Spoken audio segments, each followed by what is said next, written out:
host of the Harness the Power of Planning podcast. So this will go up wherever you listen to your podcast as the Harness the Power of Planning podcast.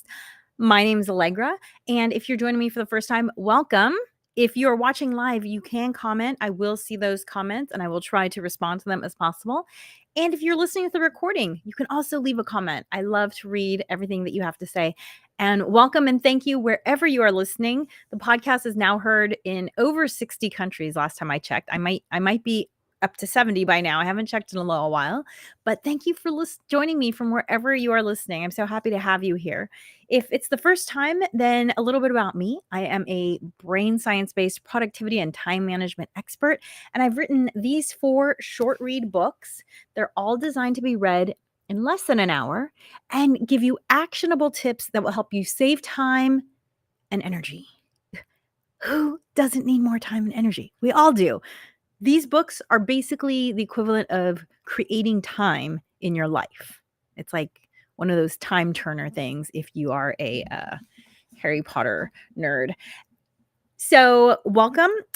Today's topic is about getting organized for 2026. I like to spend the week of Thanksgiving planning for the next year. I do this every year. And I'm going to explain why in a little bit. But first, I always start my podcast by pulling a card from this little box and talking about it. Oh, and before I mention, I also like to mention that next week, my friend Jeff Harry, another professional public speaker, an expert in play, his tagline is how to make the workplace suck less. He is a fantastic guy. I'm excited to have him on the podcast next week. So join me for that. And now I'm going to pull a card from this deck. Let's see what it says. Life gives us choices. You either grab on with both hands and just go for it, or you sit on the sidelines. Christine Feehan. Life gives us choices. You either grab on with both hands and just go for it, or you sit on the sidelines. Christine Feehan. You know, I feel like this card hits a little differently thinking about it as a parent, because I remember I heard someone say that the challenge with being given great opportunities when you're young is that young people don't realize how rare great opportunities are. They think, oh, well, that'll come around again. I mean, look, I'm only 18 and it's already come around once. I'll wait for it to come around the next time. And then it doesn't come around the next time. And who knows?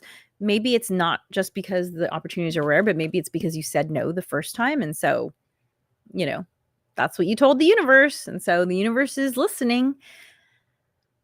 So one thing that I've really tried to do as a parent is when a great opportunity has come up for my child, I've said, look, I need you to trust that I know that this is an amazing opportunity.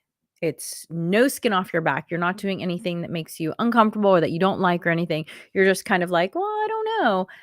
Let's do it.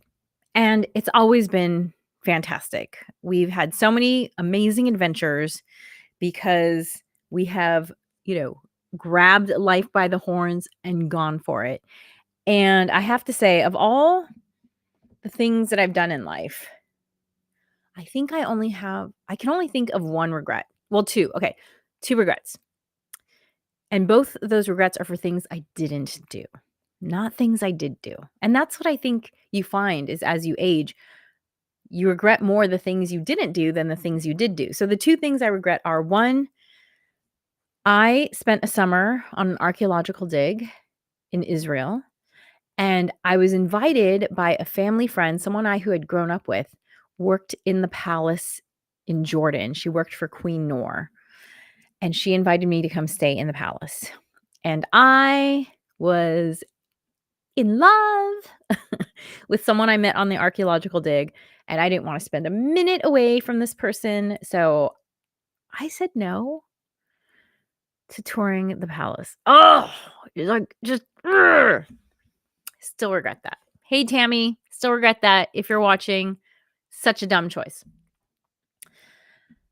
The second thing I regret, and this is not really on me because I did try to take life by the horns, but I was in New Zealand and I signed up to skydive, and I didn't get to do it because there was low cloud cover that day. And now that I'm a parent, I don't really feel like it's responsible to skydive because I want to be here for my kiddo. So I've done indoor skydiving, which is super fun, but I regret that I wasn't able to do that. But I tried. It's not like I didn't try.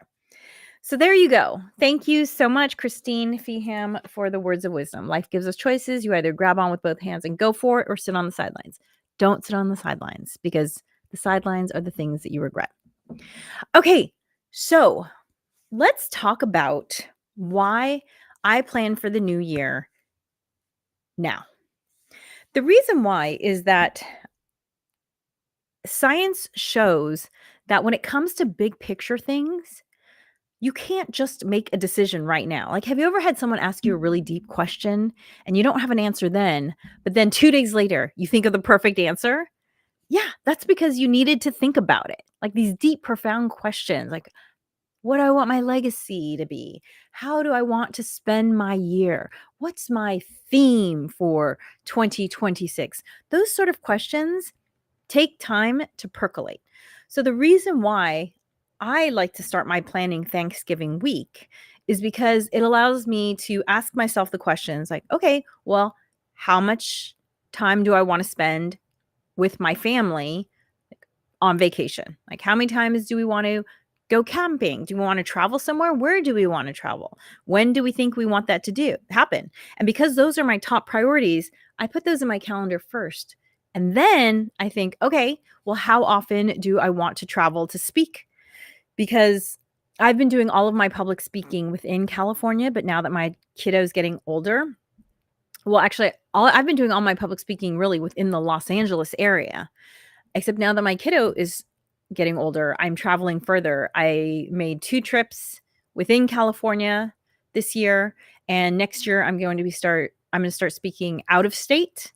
And so I need to set a limit on how many times I want to be traveling because my kiddo's only going to be home for a couple more years, and so I still want to maximize that time. So then I put that in.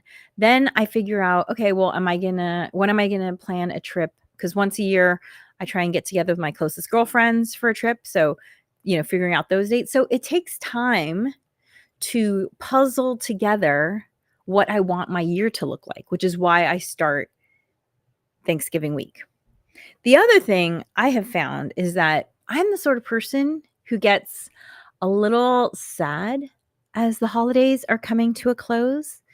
And the great thing about starting to plan my year in 2026 is that I can set something up in January so that I'm excited to get into the new year. Like, one, just doing the planning itself helps me get excited about the new year because then I'm thinking about all the things that I have going on. And 2, planning something actually in January. I actually have something now that I do regularly. It's become a custom to do in January.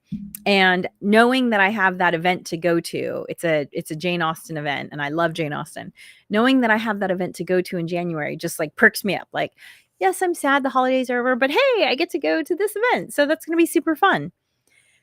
So I invite you, if you want to get more formal about how you plan for your next year, I invite you to join me with Get Organized 2026. And you can find out more about that at tinyurl.com/getorganized2026. I'm going to have a couple of short videos. It's all going to be on demand recorded. I'm going to have 2 45-minute videos. So each of them will be 45 minutes and they will be recorded for you to watch. And then I'm going to have some short, like 10-minute videos, just kind of, here's something you might want to think about. Maybe you didn't think about that if you want more support. But those are kind of optional. Those are just if you want more. The videos that are forming the foundation of Get Organized 2026, there's just going to be 2 of them, and they're going to be roughly 45 minutes. And it's just $50 to sign up for that. If you want live contact with me, I'm going to have some live Q&A sessions available, 4 of them. They're going to be a week apart, a little bit more than a week apart, because I'm going to have 2 in December and 2 in January. So 2 mid-December, 2 mid-January. And that's just an opportunity for you to ask me questions. Those won't be recorded because, 1, I want to respect your privacy in asking your questions. And 2, it's just, some people might only be able to make one and not the other. So they're not really cumulative. It's more like, what's the question that you have, whatever, no matter where you are in your process of thinking about your year. And that is $100. However, if you use the promo code podcast, you will get 25% off for that. So it'll be $75. And that is 4-hour-long Q&A sessions. Again, stick around as long as you want, or get your question answered and then, pop off. So you can find out more about that at tinyurl.com/getorganized2026. But I do have a couple things that, that I want to recommend to you, no matter if you do get organized with me or if you don't.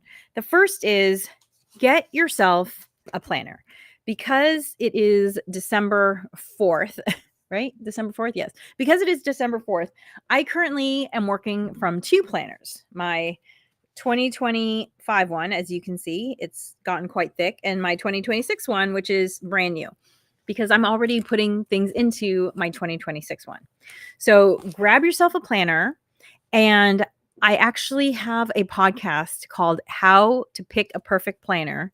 If you're not sure what planner to get, I highly recommend checking out that podcast. Just go to wherever you listen to podcasts and type in Harness the Power of Planning, How to Pick the Perfect Planner, and you can find it there. It might be easier to find on my YouTube page too, if you want to find it there. However, if you just want to know, hey, what's that planner that you're holding up? I love this planner. I've used it for almost 10 years. You can find that at tinyurl.com/myamazonpicks. And you'll see there is a little shopping list for my favorite planning tools. And this one is on there. I talk at great length about why I like this planner in the How to Pick the Perfect Planner video. So definitely get a planner. Planning is a skill that happens up here in your brain, but then you need to record it so that it'll actually happen. You can't just hold it up in your head all the time. For one thing, the science shows that actually clogs up memory. If you think about it, if you think about your brain like a computer, when you have all those windows open and your computer slows down, it's the same thing. If you're holding everything up in your head, like, oh, I need to remember to do that, and then that, and then that, you're slowing down your ability to think. And so by writing down these plans that you're going to make, it allows you to free up your brain to do more creative thinking, higher level thinking. And what I love about this planner, one of the things I love about it is that it has a lot of blank pages.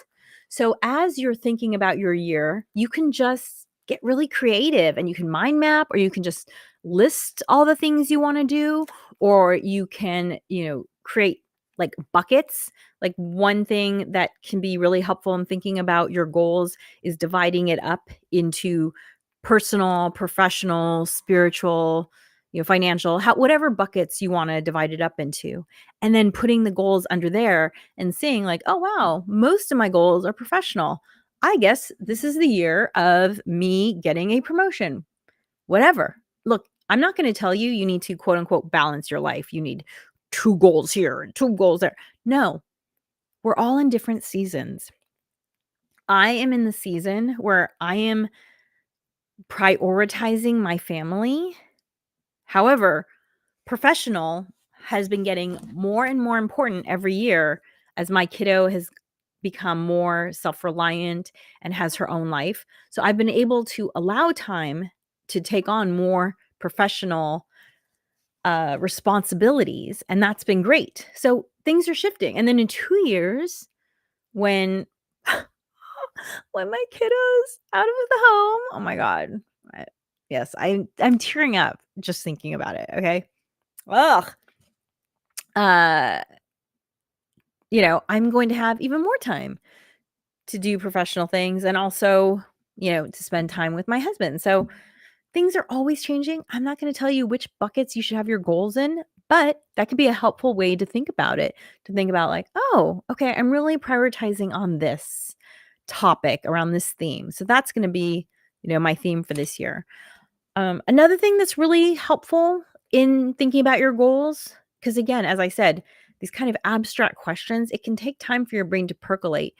One thing that can be helpful is writing a letter to yourself from your future self. So, say, writing something as the 75-year-old you or the 85-year-old you, and imagining you're so proud of yourself for having accomplished these things. And life is so great because I am able to spend time with friends and my health is in a great place. And, write all the things that you want for yourself. You might not know you want them until you start writing. This is why having a journaling practice is so important. In fact, I have 2 journaling practices. One is I answer these questions. I answer one question a day in this book here called 500 Writing Prompts. It's so fascinating because it makes me think about things that I would never think about. For instance, have you ever trained for a marathon? Describe it. If you haven't, would you? Which marathon event interests you? I've never thought about a marathon. And it's just interesting my thoughts on why that's not important to me. Sometimes life is as much about figuring out what you don't want to do. Like, I am not a runner, and I am very okay with that. But I never would have thought about that if someone hadn't asked me the question. So that's why I love this book. My other journaling practice, it's on the dining table. I don't leave it here because every night at dinner, all 3 of us have it. Me, my husband, and my daughter, we all have one. It's called a 1 line a day journal, and it gives you space to write 1 line for 5 years. So January 1st, 5 years. January 2nd, 5 years. Just 1 line. And when my kiddo was first born, I kept a 1 line a day journal, kind of just to keep track of, how she's doing, what she's eating, what are her milestones. But the interesting thing about keeping it was that I noticed that there were trends that she kept getting sick at the same time each year. And you only notice that because, oh, here I am on January 10th again. And once again, she is dealing with a cold. So you start to notice trends like that. And I read a book recently by a man named Ron Friedman, and he actually recommends the 5-year journal specifically for the opportunity to see these kinds of trends. And I remembered that I had kept it for my kiddo, basically like her first, I don't know, a little bit less than 10 years. I think I did 8 years of 1 line a day. I remembered how powerful and what a useful tool it had been. And so I got the 3 of us these journals, and you're supposed to do it at night. So they sit on the dining table so that we can be reminded to fill out our 1 line a day, after we eat dinner together. So, having these journaling practices is really helpful because it gives you time to contemplate. And in this fast-paced world, we spend so much time doing, we don't often have contemplation time. A lot of famous thinkers are known to have built contemplation time into their day, either by going for walks. I remember reading about one person who had like 45 minutes or an hour scheduled where he would just look out the window of his office. He would sit in his chair and just look out the window. And that was just his thinking time. I like to do my thinking time via writing. And so that's really helpful. And that's where writing yourself a letter, creating a mind map, creating buckets of ideas that you want to do. It doesn't matter which of these techniques you use, really. It just matters that you start thinking about, what do you want 2026 to be? And I recommend writing without judgment. Just vomit onto the page. Like right now, as I say to you, what do you want to do in 2026? Get a piece of paper, just start writing. It doesn't have to make sense. Don't think about the how. Now is not the how time. Now is the what do I want to do? And how much do I want to do that? Like, is that really? Like, you might write things down that surprise you. When I wrote down that I wanted to produce a stand-up comedy show, I was surprised by that. I enjoyed doing stand-up comedy, but I didn't know that I wanted to take it that seriously. And it's interesting because I'm still not exactly sure how seriously I'm taking it, but I'm producing a show that is sold out every single time it's sold out. So I'm making money at it. So it's a business, and I still haven't really decided exactly what I want to do with it, except that what I love is getting to hear the stories of people like me that I totally relate to. There's just something about not feeling so alone as a, multi-ethnic person, multi-ethnic mainstream American. It's so lovely to hear other people's stories of people who are like me. I just enjoy that.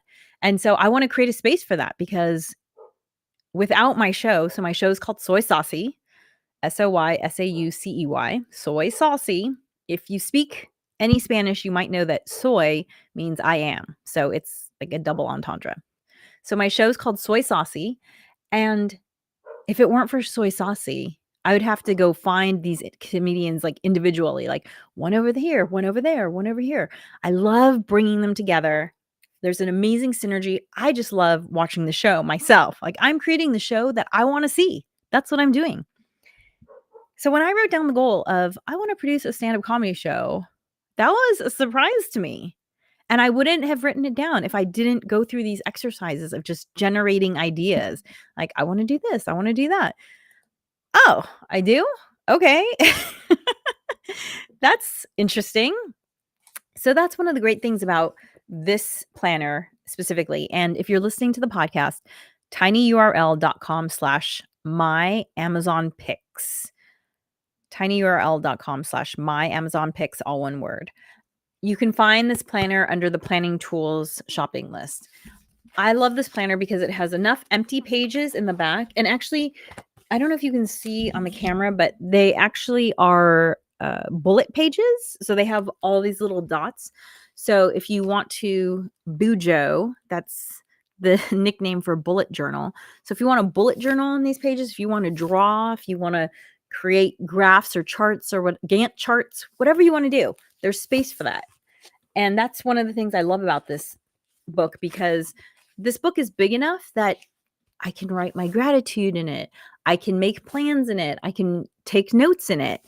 And it's all enclosed in one book. And you can see that by the end of the year, my book gets quite thick because I sort of treat it a little bit like a scrapbook. So you'll see, here's an event I spoke at. There's my little speaker sticker, right? I was a speaker at it.